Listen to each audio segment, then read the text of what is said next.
Nathalie, j'ai fait hier qu'on soit dans la veille. Hein?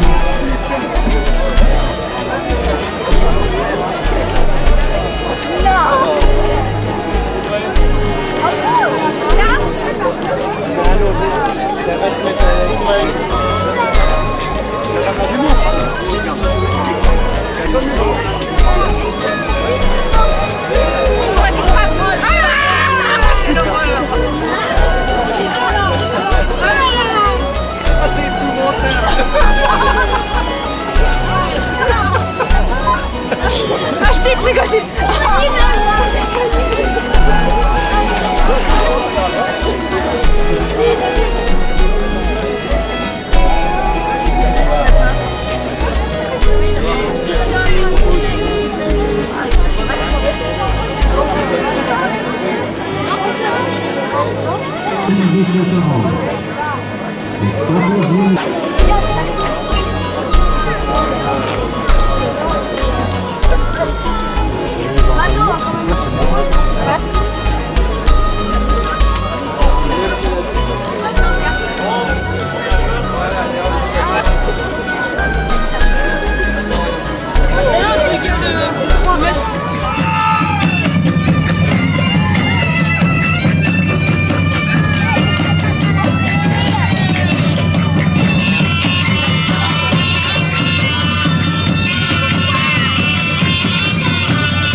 Jeune homme, me voici de votre Terre Sainte.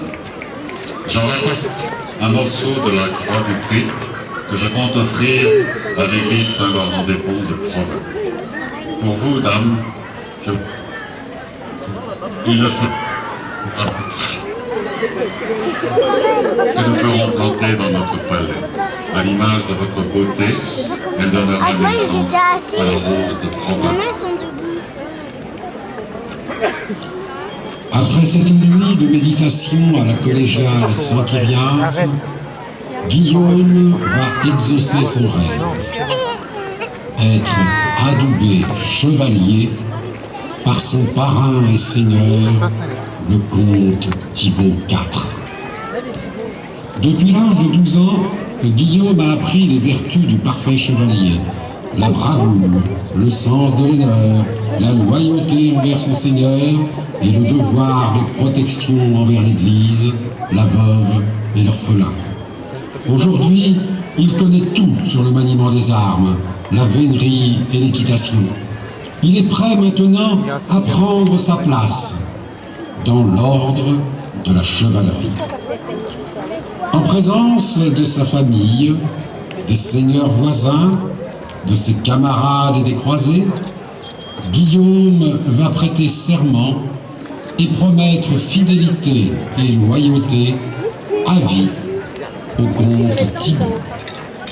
Vêtu d'une cotte de maille, une dame lui attache ses éperons, symbolisant son droit à posséder et dresser un cheval.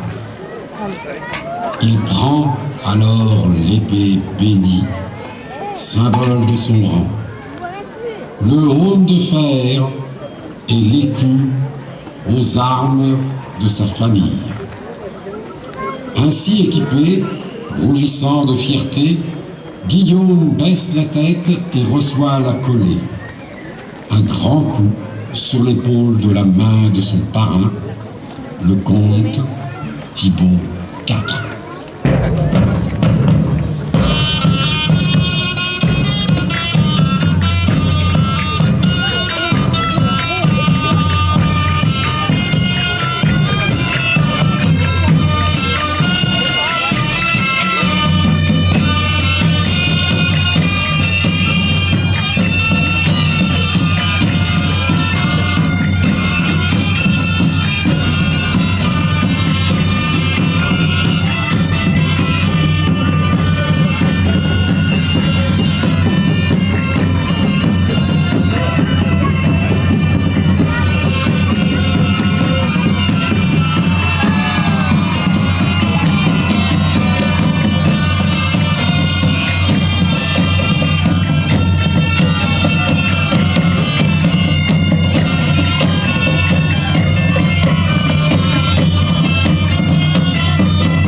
Notre Seigneur Thibaut va proclamer l'ouverture de la foire de mai et remettre au premier échevin les clés de notre bonne ville de Provins. Moi, Thibaut, comte de Champagne et de Brie, je fais savoir que comme chaque année, les gens et moi-même avons choisi, bonne foi, 13 hommes de la commune de Provins. De ces 13 hommes, 15 jours après leur nomination, Madame, vous avez nommé Lucien Jacob, premier échevin de la ville de Provins. personne? Vous avez tous tourné sur le Saint-Évangile de protéger les droits de la commune, de gouverner la vie des affaires, votre foi, ce dont vous devez vous souvenir. Je vous rappelle également Ah, mais je leur donne, si vous voulez avoir. que j'ai fait savoir à tous ceux présents et à venir dans ma charte que j'ai affranchi et acquitté tous les hommes, toutes les femmes de province, toute la position, toute taille. En revanche, J'ai des amendes. j'assurerai chaque année 6 000 citoyens par qui il appartient dorénavant de faire que les affaires soient prospères en cette foire de mai.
C'est formidable, on a l'impression que vous avez fait ça toute votre vie. Hein? C'est extraordinaire. Regardez bien, voici maintenant l'effigie du fou du roi. Le modèle réduit du fou du roi. Il y avait à cette époque magnifique, qui est celle du Moyen-Âge, il y avait ce qu'on appelle le vaudou féodal.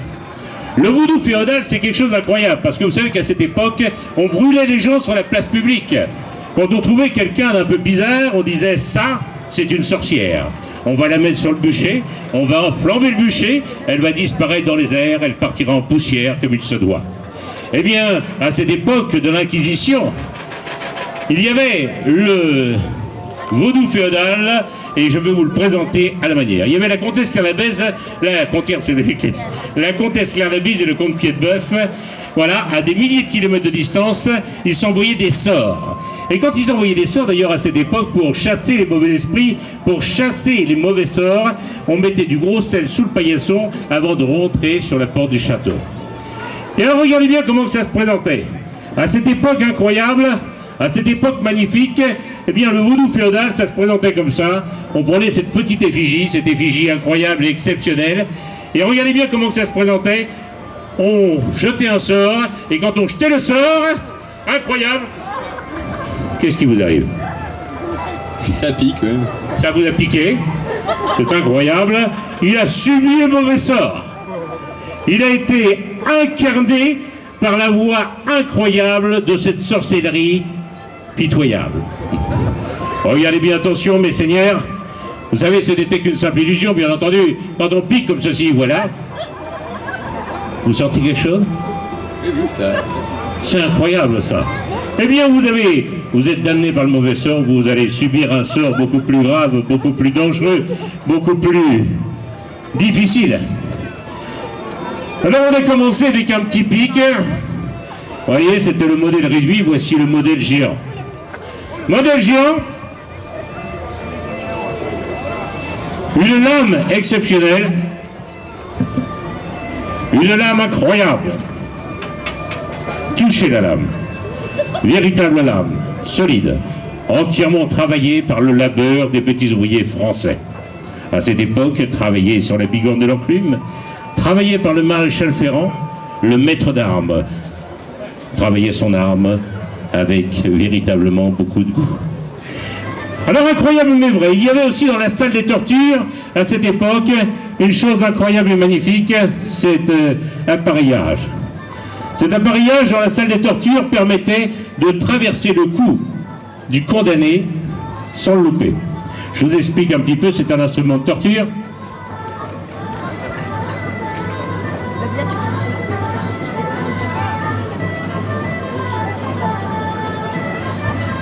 Et voilà, aucun problème, aucune difficulté. Quand on a ça autour du cou, monsieur, et quand on a une lame qui traverse en plein centre, on est sûr de ne louper personne. Alors, regardez bien, on y va, c'est parti.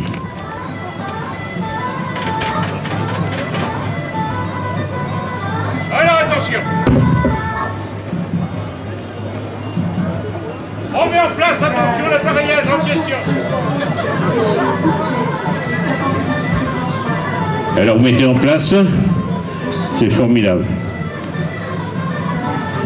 Ah, ça va aller quand même. Ça va? Pour l'instant, tout va bien. Si ça vous racle la gorge, monsieur, vous me faites signe. Si ça vous fait mal, vous tapez du pied. Si vous sentez quelque chose qui coule le long de votre cou, c'est du sang, c'est normal. Alors on y va, attention. C'est parti. Vous êtes prêts pour le grand jeu? C'est merveilleux.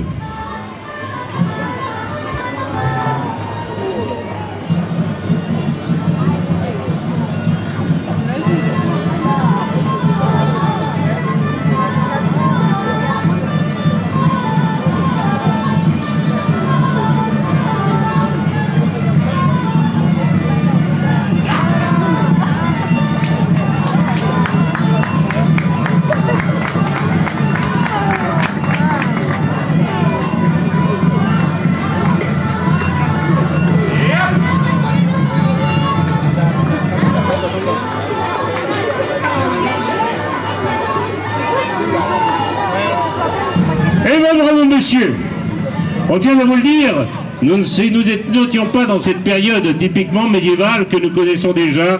Nous pouvons vous le dire, chers amis, dans cette histoire, nous n'étions ni assurés, ni rassurés. Merci beaucoup d'être venus. On vous applaudit bien fort. Voilà, c'est formidable.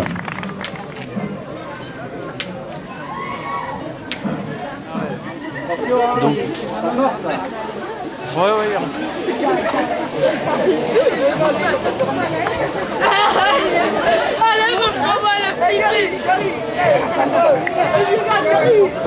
Viens les enfants, viens les enfants. Alors mon copain.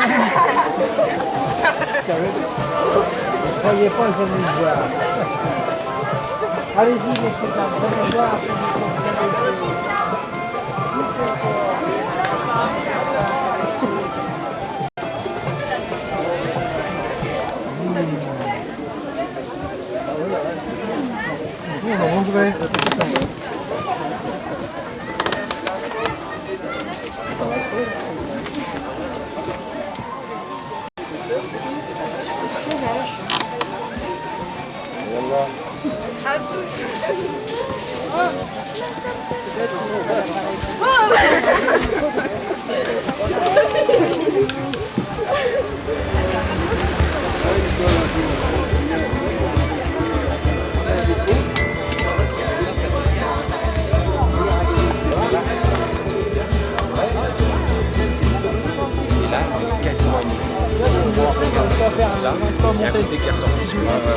Surtout pas essayer de rattraper quelque chose. C'est que l'erreur va se reproduire. Elle va monter quoi.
Eh bien, Crache-Feu, je m'appelle Crache-Feu. Crache-feu, un nom. Ce que je vais vous conter aujourd'hui, c'est un récit survenu il y a quelque temps en Hispanie. Connaissez-vous l'Hispanie? D'accord, il y en a 4 ici. Regarde bien. Ça va être beau. C'est où l'Hispanie? D'où? C'était un de ces matins où la brume fait place au soleil. Au loin, on apercevait de grandes plaines vallonnées. Bonjour madame, vous allez bien? Mais non, il n'y a personne. Me promenant, les torches à la main, comme c'est naturel, vous voyez bien, tout le monde se promène avec des torches à la main. Je m'en allais rencontrer le gros dragon, à qui j'avais donné rendez-vous. Et pourquoi? Parce qu'il disait que c'était lui qui crachait les plus grosses flammes. Ah bah oui, c'est sûr, c'est un dragon, hein. Et moi, aidé de mon peuple. Le peuple, c'est vous, d'accord? Et moi, aidé de mon peuple, qui n'a pas mangé depuis longtemps, qui a très faim. Alors, à ce moment-là, le dragon a dit, si jamais tu fais des flammes plus grosses que moi, toutes les victoires, tu auras. Alors là, très content de moi, je partis à la maison Et je commençais à m'entraîner avec le peuple. Avec le peuple. Il allait me donner un coup de main. Ma bouteille. Dragon, lui, il a pas de bouteille. Hein. Voilà, regarde bien. Lui, il a mis de l'essence dans sa bouche.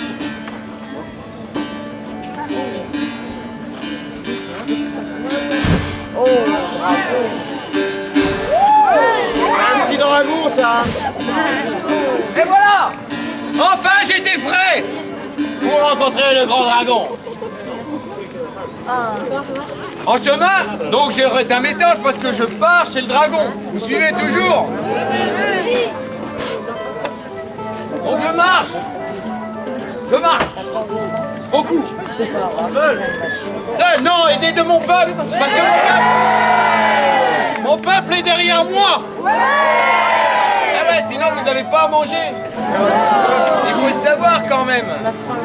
Toi, tu fais un bout du peuple, je fais un bout du peuple. Voilà. La faim. C'est vrai, il est tout maigre, Et on marche, et on continue à marcher. J'ai faim. D'accord, il a faim, le peuple a faim. Donc là, arrivons devant la grande porte, on imagine la grande porte là. Oh, la Quel grande dragon, porte. dragon, faut que ça soit... Voilà, toi tu fais là. Tiens, moi je fais là. Recule, tu peux pas faire la porte. Aïe, j'ai faim, j'ai mal aux pieds maintenant. Tu veux marcher T'as sur tout les... vu toi? T'as tout vu? Non. Ah bon, Parce qu'il y a à voir, hein. sinon tu serais parti plus longtemps. Et là, arrivé devant la porte, je frappe. Pam, pam, pam. Aïe! Dis la porte! Aïe, dit la porte. Et oh, fit le peuple. Voilà, parce que forcément, le peuple avait faim. Ils ont trop mangé. Donc là, encore une fois. Pam, pam, pam. Aïe! Dis la porte! Aïe, dit la porte. Et le dragon, bien sûr, ne sort toujours pas. Alors là, je me dis, il y a forcément quelqu'un dans le peuple qui va pouvoir me donner un coup de main. Allez, William. Il me fallait un grand costaud et beau, Habillé en bleu. et habillé en bleu. On applaudit bien fort. Applaudissez.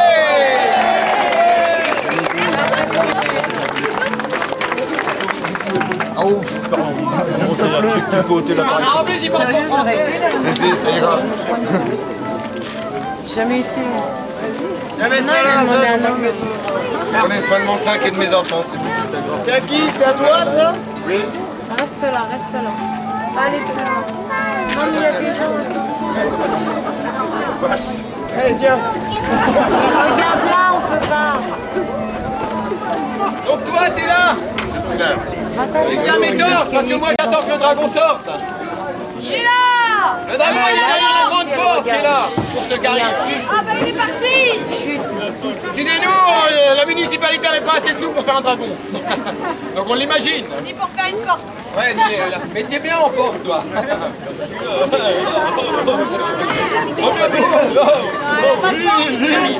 D'accord. Donc là, je dis, dragon! Dragon, sors de là! Chante, ménestrel, chante. Voilà. En général, ça fait mieux un dragon. Et là, le dragon ne venant toujours pas, je cherchais qu'une association puisse prendre. Et là, oh! Regardez le dragon! Il a sorti un œil! Oh, fille le peuple! Qu'est-ce qu'il dit? Il dit qu'il faut l'eau! Et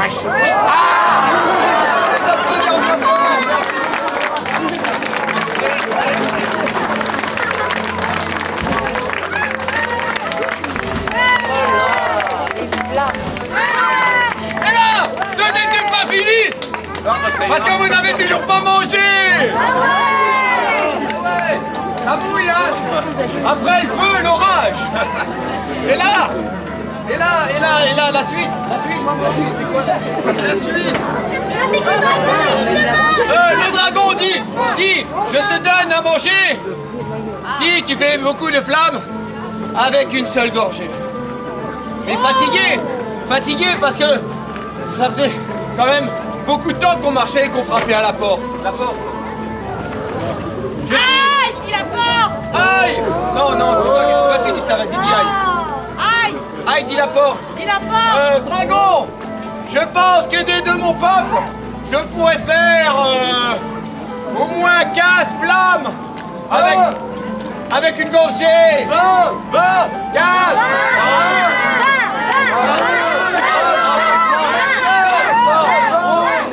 Alors moi, et moi je me calmerai à votre place, sinon vous n'allez pas croûter. Parce que 20 c'est complètement débile. On va en cracher plein, c'est bon. Il a décidé.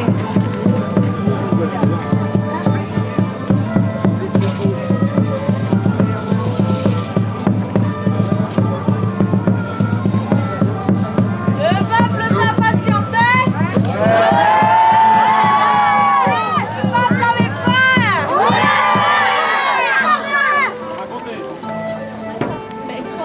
Oh, ya, il fit la porte.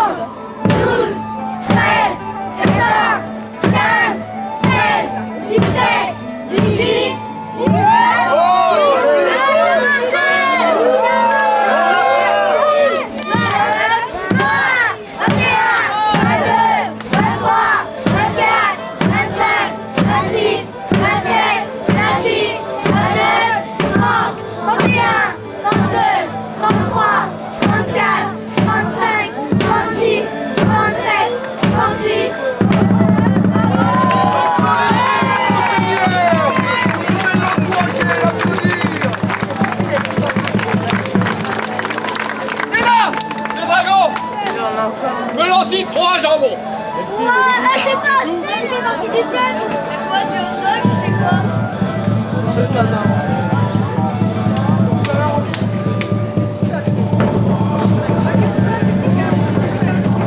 Après l'humidification, il y a le séchage.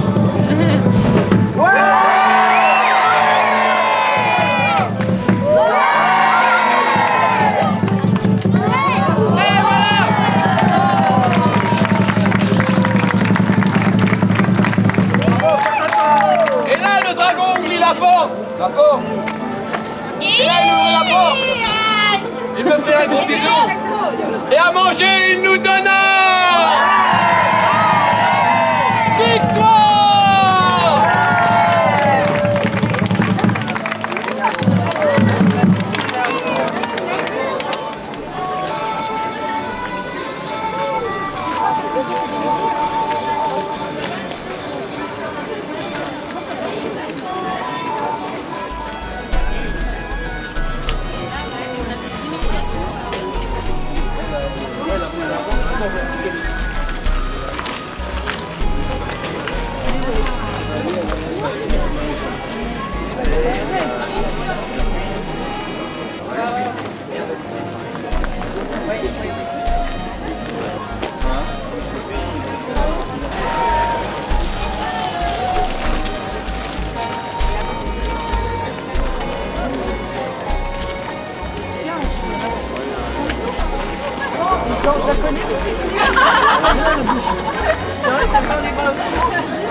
Attention, le schtroumpf faut mettre pour la photo. Bonjour à la caméra. Bonjour les caméras. Alors je sens l'enfer s'ouvrir sous mes pieds. J'ai posé mes yeux sous sa robe de gitane. À quoi me sert encore de prier Notre-Dame?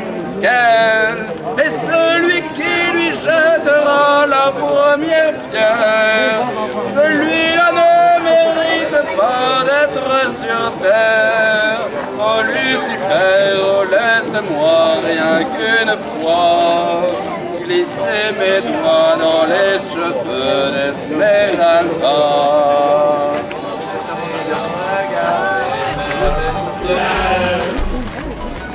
C'est la porte du jardin d'Esmeralda.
nous guider de toujours en tout temps.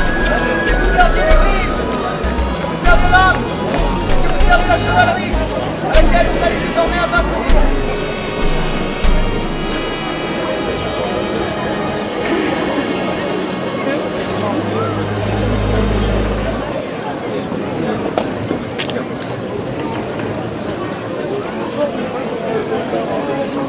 Voilà du canaille.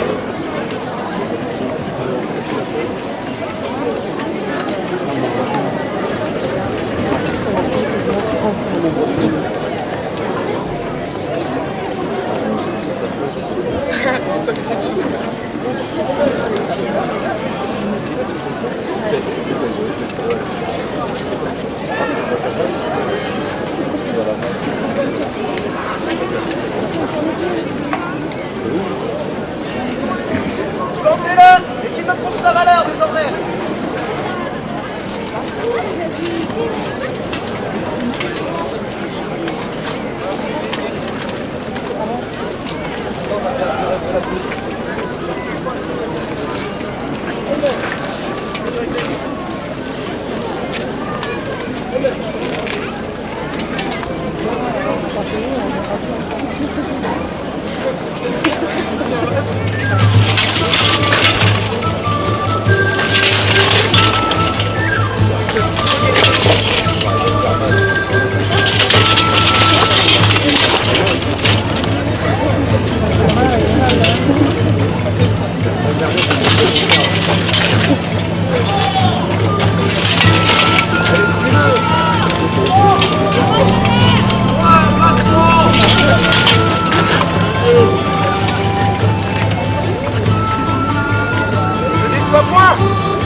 Attaque!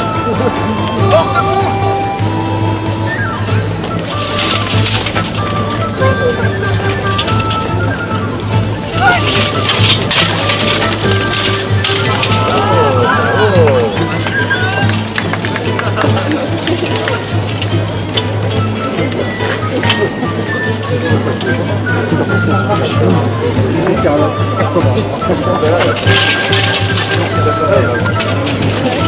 C'est pas les mêmes, ça se manie pas pareil.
L'armure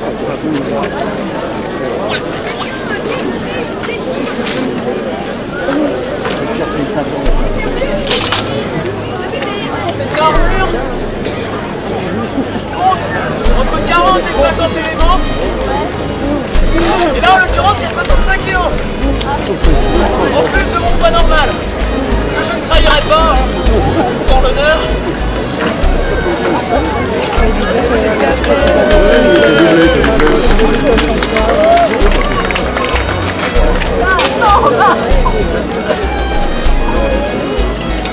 C'est magnifique, c'est magnifique.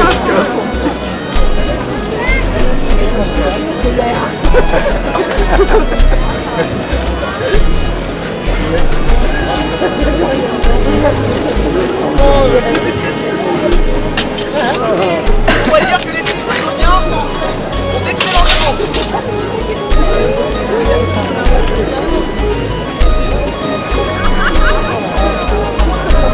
La punition, c'est de pas le lever.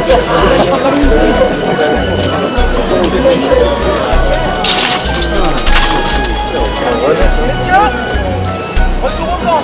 Les remparts sont sans défense, ça n'a pas de sens.